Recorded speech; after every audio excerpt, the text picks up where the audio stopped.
And good evening. This is Reverend Dr. D. And tonight I'm going to talk to you about me.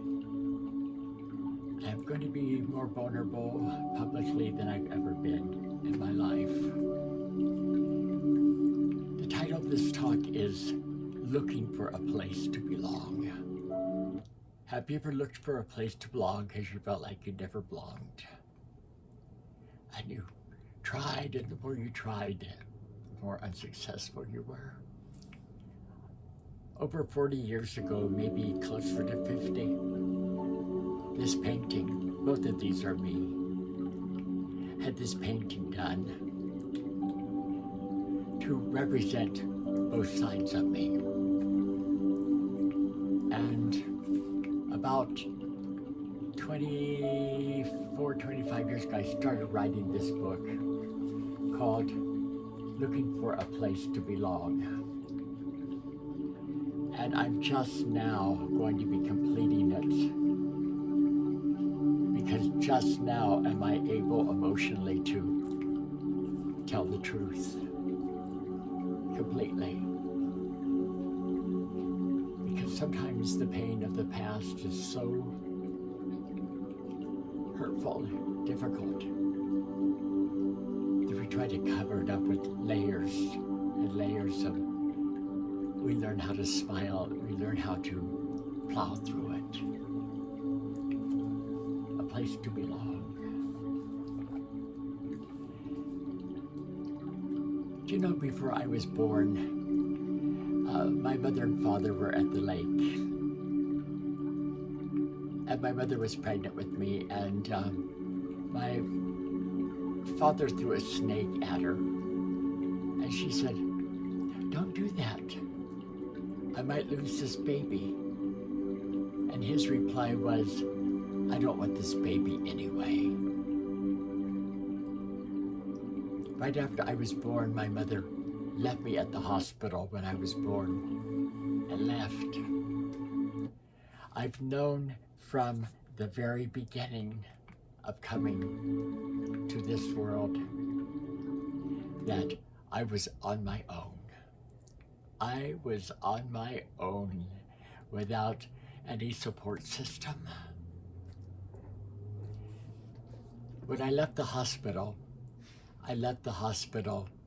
with my paternal grandparents, or my father's parents, and my grandmother, classical Pentecostal. Obviously, I didn't belong with a mom and a dad.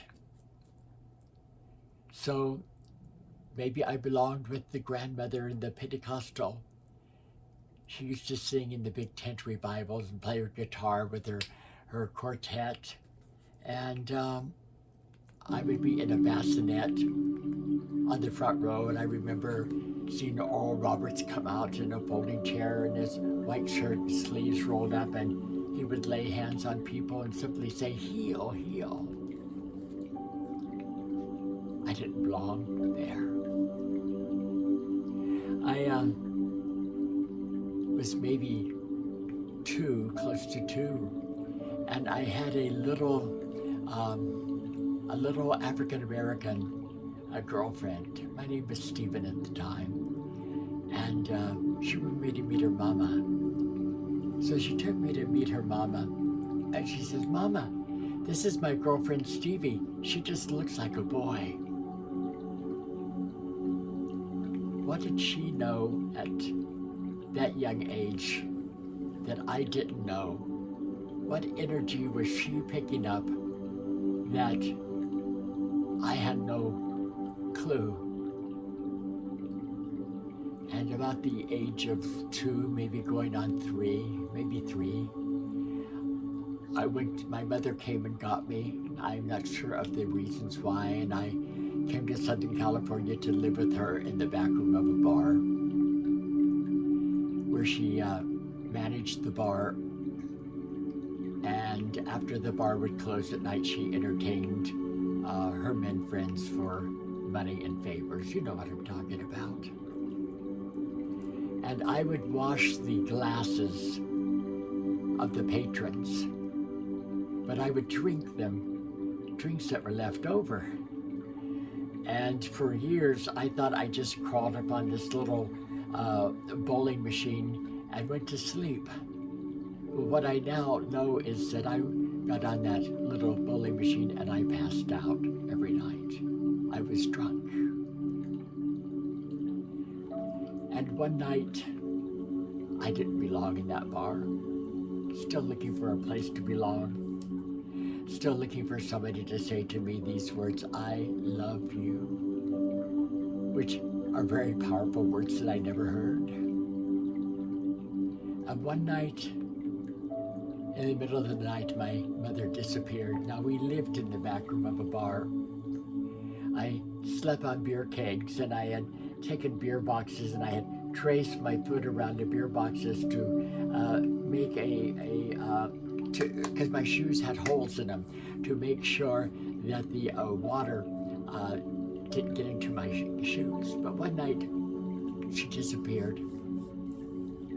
And I remember one of her friends named Shirley coming and shaking me and say, Stevie, get up, Stevie, come on, we have to hurry, Stevie, we have to go, get up. And I went to live in a place called Fontana with Shirley, her 4 incestuous kids, her husband and her boyfriend, and I slept on a pallet in the single wide trailer where the washing machine and dryer were, looking for a place to belong. I didn't belong there either. I write about these stories. I write about this experience in my book as I continue to look for a place where I belonged. And one day, Shirley and the family disappeared.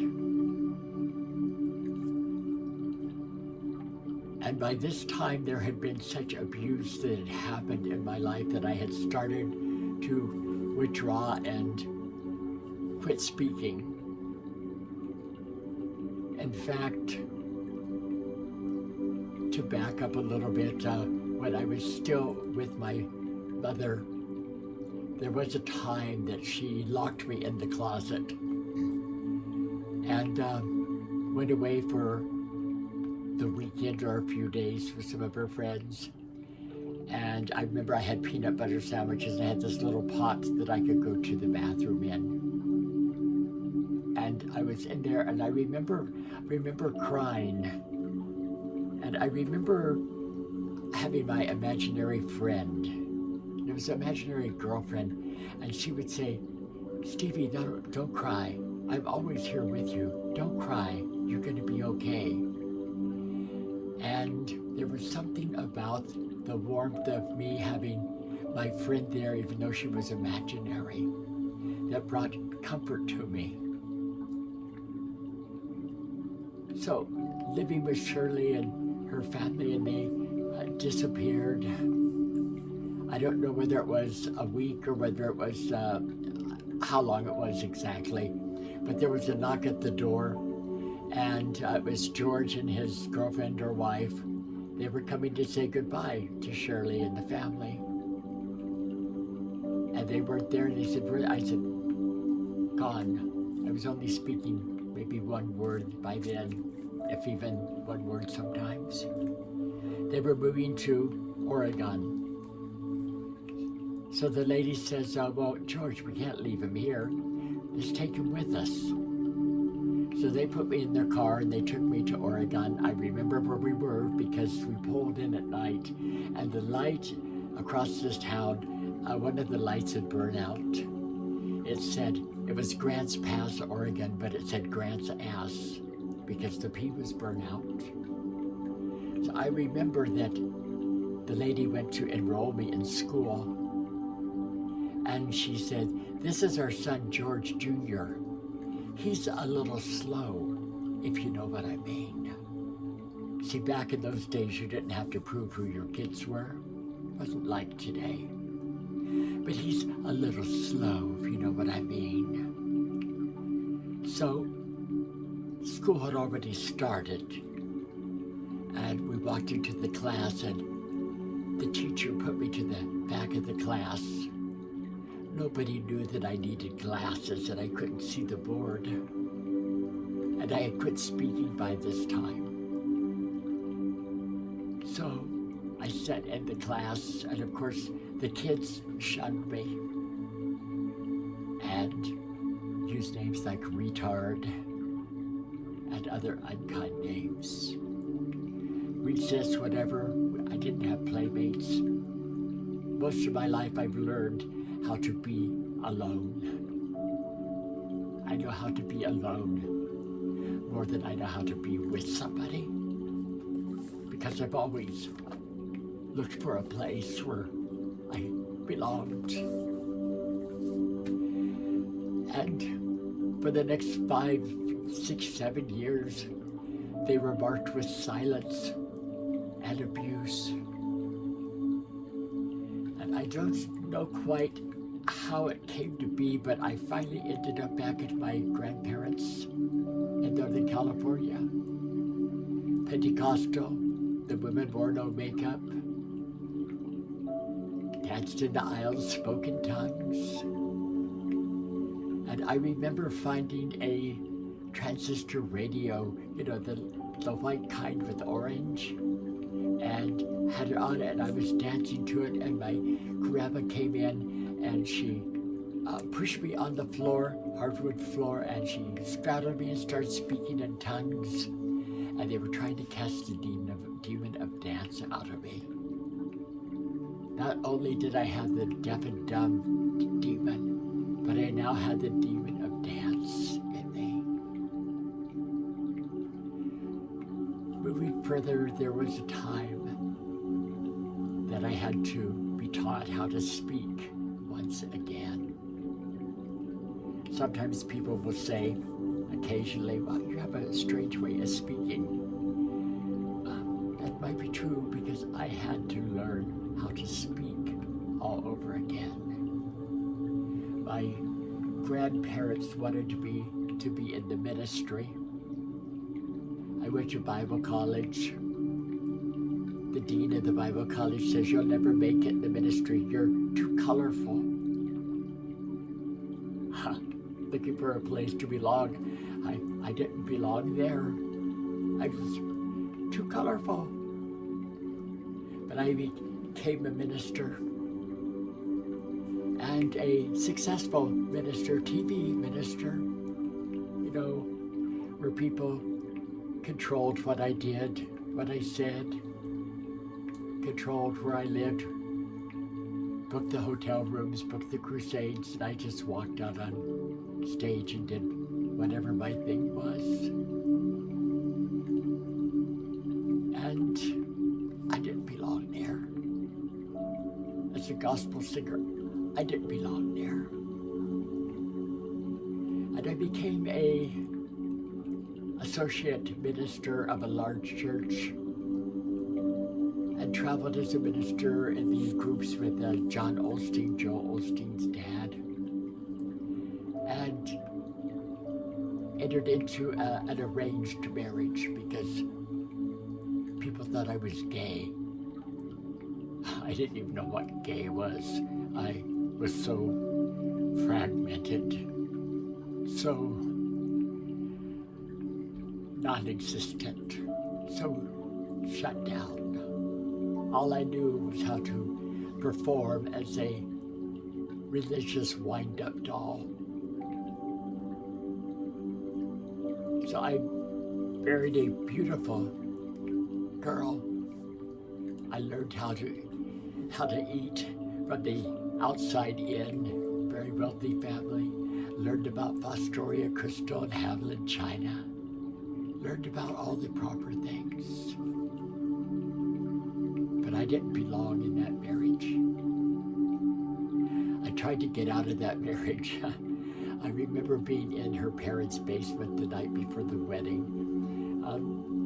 We'd had the wedding rehearsal dinner, and at the wedding there was over 1,000 people at the wedding. It was quite an event. I tried to get out. I tried to give the ring back to her. Before the wedding, we wore these rings that are they each had 5-carat diamonds. They were our engagement wedding rings. But I didn't want to be married. I didn't know what sex, marriage, I didn't know what any of that was about. It wasn't a place where I belonged. Then after my divorce, then I got involved in the homosexual world. The gay world, which could be anything but gay. I remember moving to San Francisco, and I met this cute guy at a bar, and he said, I'm going to call you this weekend. And this was back when the telephones had long cords, and I had a long cord in my apartment, and it could reach to the hallway to where the bathroom was. I remember sitting in an overstuffed chair all weekend waiting for him to call. He still hasn't called. I was in love. We had had sex. I was in love. I thought sex and love went together. I didn't know that you could have sex without loving or even caring about somebody. I was wanting somebody to love me, to belong to somebody. Even my name that I have today, my name came from my husband that I married. For years, I only had one single name legally, that was Damien. And I didn't want to have a last name until I found the person that I was going to spend the rest of my life with, the person I was going to belong to. So Calvette is my former husband David's last name. That for whatever reason, we can talk about it in the book that I kept. I became what did we call it? A female illusionist. That's what I call it, because I could sing.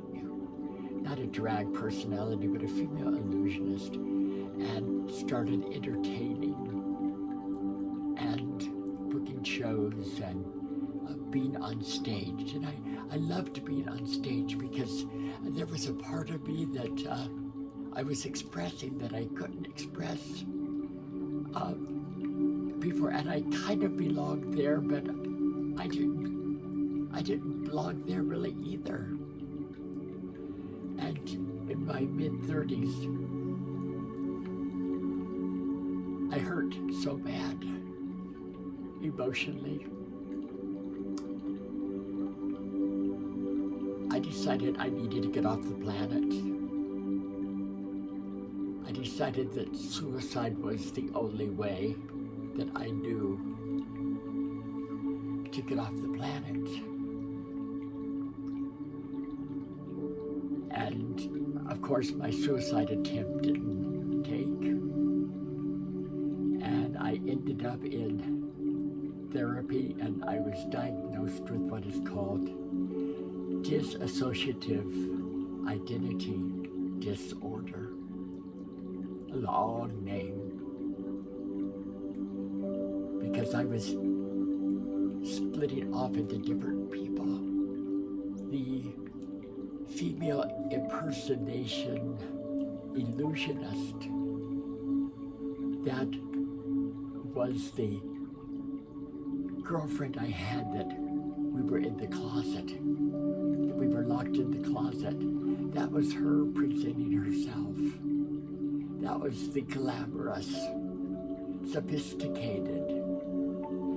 That was the hero that kept the male part of me safe, and that she was fun. The male part of me never ever felt like he was handsome. I mean, he was always put down, he was always damaged goods, but she was never damaged goods. So a dissociative identity disorder. What does that really look like? It's identified as the presence of two or more distinct personality states, or the experience of a possession. You could be possessed. And part of this disorder is reoccurring episodes of amnesia, gaps in short-term or long-term memory, and they include some personal information. They include some skills you may have learned. They even include some past traumatic events. There are big chunks of my life that I can't piece together. Big chunks that I can't remember.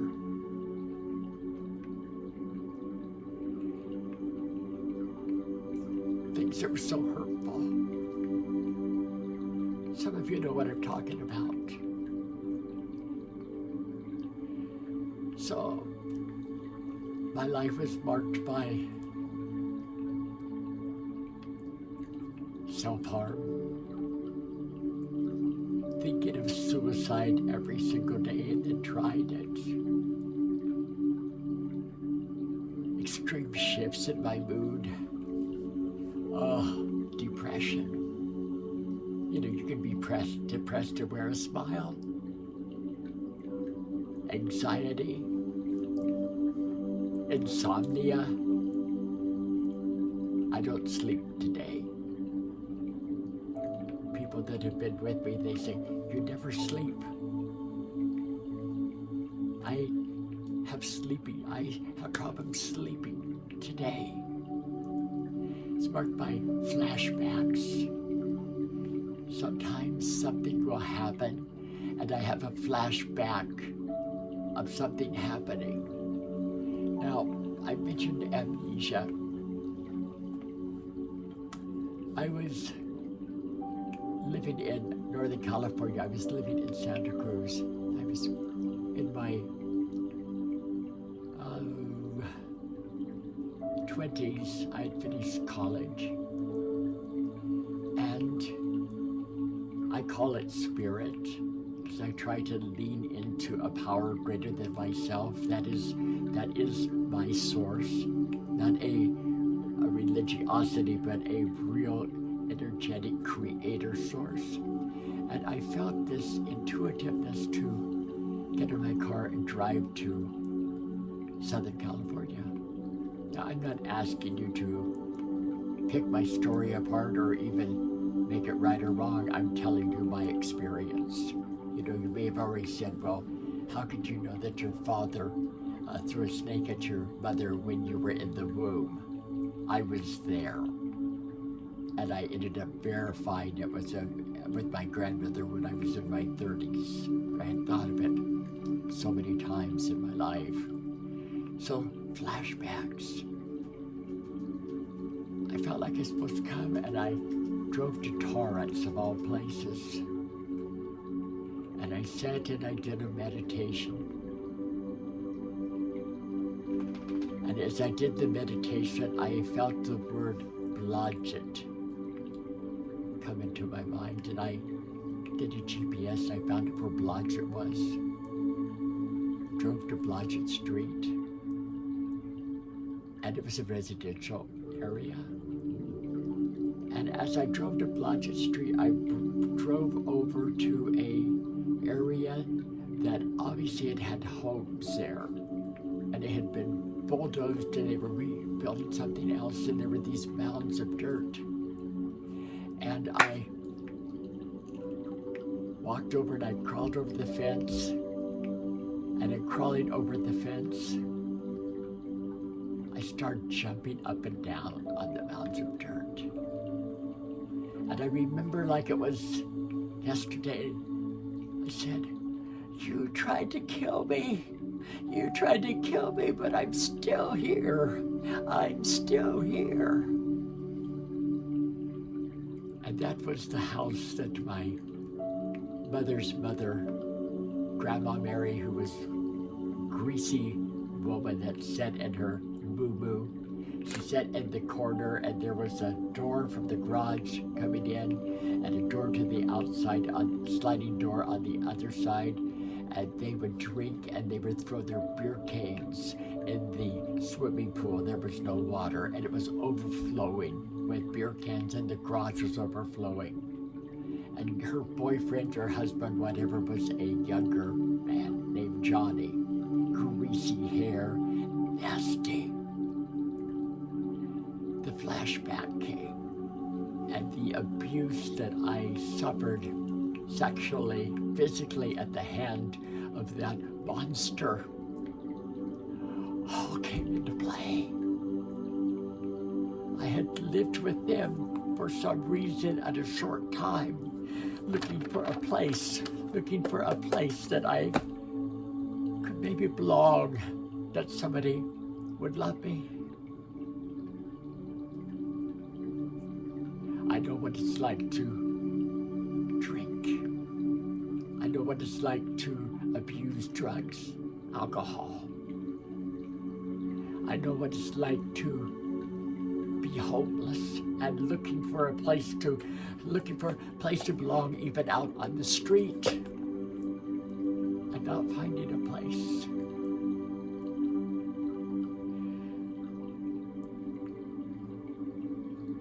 Why am I sharing this with you? The Native Americans, they call it two-spirit. Nowadays we call it dual gender. We put all these names on issues. Some people think that I'm going to blend into one gender. At 75 years old, I really don't see that happening. I'm just like anybody else.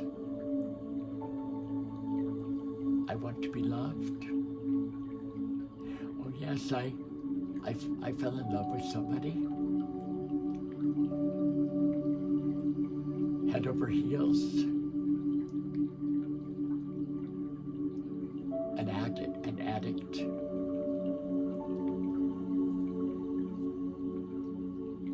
A place to belong.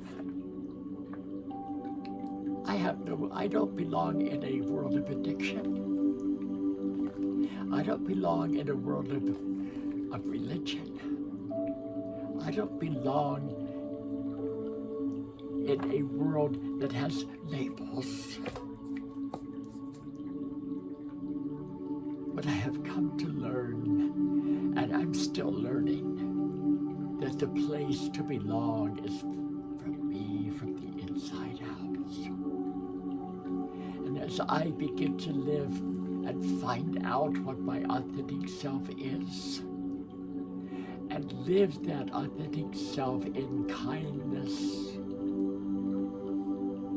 as I begin to do that, then I begin to bring people into my life who love and accept me just like I am. Does that happen overnight? Oh, no. Would I like to go to bed one night, just wake up and somebody fabulously be there saying, you know what? I don't care if your gender is male. I don't care if your gender is female. You are incredible, and I love you however you show up. Oh my gosh, what a dream that would be.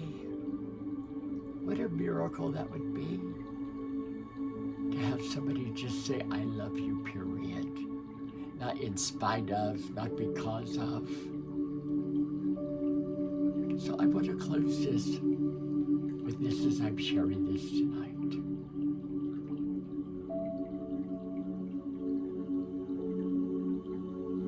When you look at people, don't judge them. Don't judge what you don't know. And when given the choice to be right or the choice to be kind, always choose kindness, always. Always choose kindness. want to say this. Be kind to yourself. Be kind to yourself and be kind to others. Because, my friend, one thing I do know, that kindness is the language the deaf really can hear.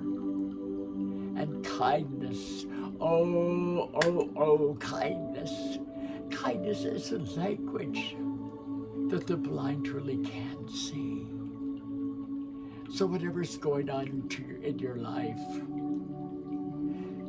look at your life and be your authentic self. Find out what that is. It may take some years, it may take some months, it may take some doing, but aren't you worth exploring that? Aren't you worth learning to know that you're not damaged goods no matter what people say about you? Aren't you worth validating yourself for who you are? And you being that wonderful treasure that you truly are? Yes, life can be painful. And yes, I did drugs to not feel the pain. And I drank not to feel the pain. And I had sex with people not to feel the pain. But I assure you,